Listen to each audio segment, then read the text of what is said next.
Bem, sou o professor Ricardo, nós vamos dar continuidade aos nossos estudos de filosofia, beleza?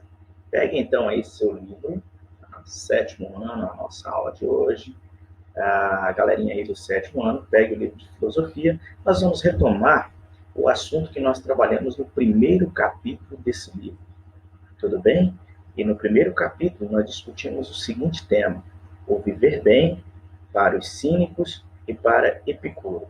Nós vimos lá nesse assunto, quando nós trabalhamos em sala de aula, que esse tema pertence a um período da filosofia conhecido como filosofia helenística. Qual a principal característica dos pensadores desse período da filosofia helenística? A principal preocupação desses pensadores era refletir sobre uma coisa fundamental que pertence à natureza humana. Que coisa seria essa, professor? Refletir sobre a felicidade. Todo mundo se questiona o que é a felicidade, se alguém é feliz ou se não é. Mas aqui é necessário a gente entender que esses pensadores vão dar algumas respostas ao que poderia ser a felicidade e aquilo que naturalmente poderia trazer felicidade ao ser humano. Então, nós vamos embarcar nessa viagem a partir de agora, com a aula do sétimo ano, retomando o assunto que nós já trabalhamos em sala. Tudo bem? Para a gente discutir esse tema, vamos começar abordando especialmente as ideias daqueles pensadores que foram marcantes para esse período da filosofia. Um grupo de pensadores, nesse primeiro momento, nós discutiremos sobre os cínicos, ou o cinismo. Os cínicos, esse nome é meio estranho, mas dentro da história da filosofia, o significado de cínico é diferente da ideia que a gente tem de cínico, que a gente usa no senso comum. No dia a dia, se a gente chama uma pessoa de cínica ou diz que alguém é cínico, naturalmente nos traz a ideia de que essa pessoa é falsa, é dissimulada, é enganadora. Na filosofia, cínico vem do grego kínikos, que significa como cães. Mas de onde é que vem essa ideia de cinismo ou os cínicos? Esses filósofos chamados de cínicos, pertencentes a essa corrente filosófica chamada cinismo, eles vão trazer a seguinte reflexão filosófica. Para ser feliz, partindo das ideias do cinismo, o ser humano deve viver de modo simples. Levar uma vida simples. Tá? Por que levar uma vida simples? Porque, segundo os cínicos, muitos de nós costumamos precisar de muitas coisas ou de muitos bens materiais para alcançarmos a felicidade. Então, muitas pessoas chegam a acreditar que só será feliz, né, ou só serão felizes, se possuírem muitos bens. No entanto, os filósofos cínicos afirmam que a nossa essência, ou seja, na nossa essência, nós precisaríamos de poucas coisas para alcançar a felicidade. Precisaríamos, na verdade, daquilo que seria essencial para a nossa vivência no dia a dia. Essa corrente filosófica do cinismo foi fundada por Antístenes de Atenas, porém o seu principal representante, que a gente vai estar discutindo na aula a partir de agora, é um cara chamado Diógenes. Diógenes tinha uma característica muito particular, muito peculiar. Além de defender as ideias do cinismo, e promover ou propagar a ideia de que o ser humano só será feliz se tiver uma vida simples, ele mesmo vivia essa vida simples. E uma vez que o ser humano, segundo Diógenes, vivendo de modo simples, ele seria livre e automaticamente alcançaria essa felicidade. Diógenes, em Atenas, vivia dentro de um barril e sobrevivia daquilo que as pessoas lhe davam. Então, segundo Diógenes, nós não precisamos de acumular riquezas, bens materiais para alcançar a felicidade, mas viver de modo simples, com aquilo que seria, ou com os itens absolutamente básicos, a gente alcançaria essa felicidade dentro de um contexto do pensamento filosófico de Diógenes.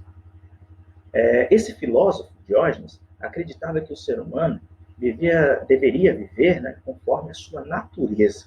Isto é, abrir mão, abdicar-se das necessidades criadas pela sociedade, pela vida em sociedade, como luxo, fama, riqueza. Ou seja, Diógenes parte do princípio que, vivendo no meio social, aos poucos a gente vai adquirindo algumas necessidades que, na verdade, não são naturais. Essas necessidades não seriam naturais ao ser humano. A gente vai criando essas necessidades. Se você olhar em volta do seu dia a dia, ou seja, na sua vida, em torno a você nesse exato momento, nós estaríamos, segundo Diógenes, repletos, ou seja, rodeados de coisas que, na verdade, a gente não teria necessidade dessas coisas. E, aos poucos, a gente vai passando a tornar essas coisas que estão à nossa volta, que são coisas supérfluas, elas acabam, com o passar do tempo, se tornando coisas essenciais para a nossa vivência. E, automaticamente, segundo Diógenes, a gente se torna escravo dessas coisas. Aos pouquinhos, a gente vai fazendo com que essas coisas, ao invés de nos servirem, nós passamos a servir a elas, a tal ponto que a gente, em determinados momentos da vida, não consegue em si, acabamos não conseguindo imaginar a nossa vida sem esse objeto, ou sem essa coisa, sem esse bem material. Então, para Diógenes, o ser humano precisaria viver, na verdade, de um modo muito simples, satisfazendo suas necessidades básicas do dia a dia, como alimentação, habitação, vestuário, mas nada que for supérfluo e em exagero. Ou seja, tudo aquilo que temos em excesso, na verdade, para Diógenes, aquilo que traria era sofrimento para o ser humano, que ele acabaria se tornando dependente dessa coisa que está em excesso. Contrárias à natureza humana, essas coisas desnecessárias que a gente vai criando e vai produzindo no dia a dia, nos traria, na verdade, infelicidade. Porque a gente condicionaria a nossa vida a essas coisas que são supérfluas. Então, segundo Diógenes, para alcançar a verdadeira felicidade, o ser humano deveria se desapegar de todas as coisas materiais, de todos os bens materiais que ele tem. No entanto, a sociedade que a gente vive, a gente tem ciência e conhece isso, acaba criando alguns mecanismos, alguns elementos que nos tornam dependentes das coisas que seriam supérfluas, segundo o pensamento do cinismo, o pensamento de Diógenes. Um outro pensador que nós vamos abordar agora, pertencente também a essa fase da filosofia, conhecida como filosofia helenística, é um cara muito importante, chamado Epicuro. Epicuro vai ser pertencente ao grupo de pensadores da Escola do Jardim.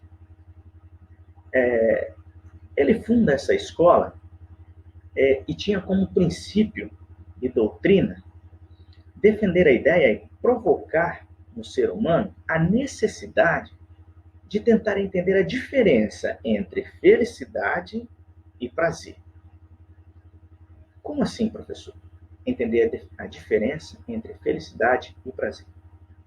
No pensamento de Epicuro, prazer ou os prazeres seriam aquelas satisfação ou as satisfações ou o prazer seria uma satisfação momentânea que a gente tem. Só que uma vez que a gente consegue sanar essa satisfação, essa necessidade, esse prazer, logo a gente teria as mesmas necessidades. Então, o prazer seria aquela satisfação momentânea que logo nós teríamos necessidade de satisfazer novamente.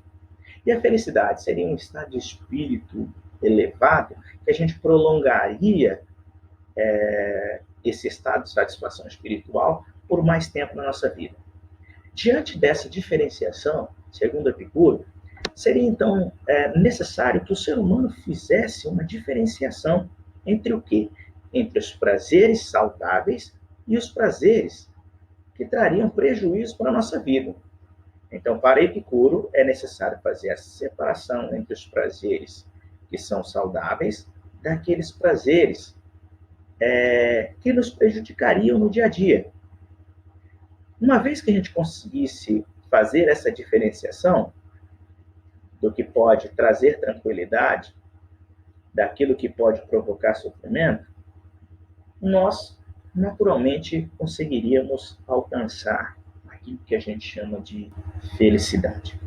Então, para Epicuro, o ser humano tem que saber fazer essa diferenciação entre os prazeres que trazem satisfação e felicidade, que são saudáveis, e aqueles prazeres que podem trazer prejuízo, ou seja, uma satisfação momentânea, mas que futuramente poderia trazer um prejuízo para o ser humano.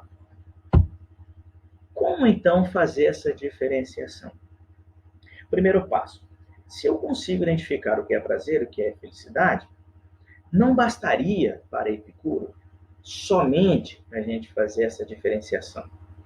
Para Epicuro, também seria interessante ao ser humano evitar a perturbação da alma. Por quê, professor? Porque uma vez que a gente está preocupado, está perturbado com alguma coisa, segundo Epicuro, a gente não consegue agir de forma racional e concentrada. Então, o epicurismo propõe que uma vez que a gente procura alcançar esse estado de tranquilidade da alma, ou seja, sem perturbação, e identificando os prazeres que são aqueles que trazem satisfação de algo feliz, diferenciando daqueles que nos prejudicam, Epicuro, então, classifica ou propõe uma classificação de 3 tipos de prazeres. Quais seriam esses 3 tipos de prazeres que Epicuro propõe para a gente fazer a diferenciação? Segundo Epicuro, existem os prazeres que são naturais e necessários. Existem os prazeres que são naturais, porém nós procuramos satisfazer com coisas que não são necessárias. E ainda assim, existem aqueles prazeres que não são nem naturais e nem necessários. Como assim, professor? E qual desses prazeres traria satisfação e benefício para a alma do sujeito? Apenas aquele que fosse natural e necessário. Vamos para um exemplo. É natural sentir fome? É natural. É necessário comer? É necessário. É natural sentir frio? É natural. É necessário se agasalhar? É necessário. É natural que a gente tenha que proteger os pés para poder andar, caminhar, correr por aí? É natural. É necessário proteger? Sim. Agora, o problema é que ao longo do tempo, ao longo da nossa vida, segundo Epicuro, a gente acaba transformando, tá, aquela satisfação com coisas que não são necessárias para prazeres naturais. Tipo o quê, professor? Vamos lá. É natural. É natural a gente sentir frio? É natural. É necessário se agasalhar? É necessário. Só que tem um porém. Eu não preciso do agasalho mais caro ou um agasalho de marca para me proteger do frio. Por quê, professor? Porque toda vez, segundo Epicuro, que a gente tenta satisfazer um prazer que é natural com coisas que não são necessárias, nós acabamos sofrendo. Por quê, professor? Vamos lá. Imagine que você está acostumado a usar sempre coisas muito caras, etc. O indivíduo que condiciona a sua felicidade, tá, às coisas, aos bens materiais, o dia que ele não conseguir mais satisfazer essas necessidades com aqueles bens materiais, ele entra no sofrimento. Então, para Epicuro, para ser feliz era necessário, então, o ser humano satisfazer os prazeres que são naturais apenas com coisas necessárias. Eu não preciso de coisas exageradas para satisfazer as minhas necessidades básicas. Ao contrário disso, viria o sofrimento.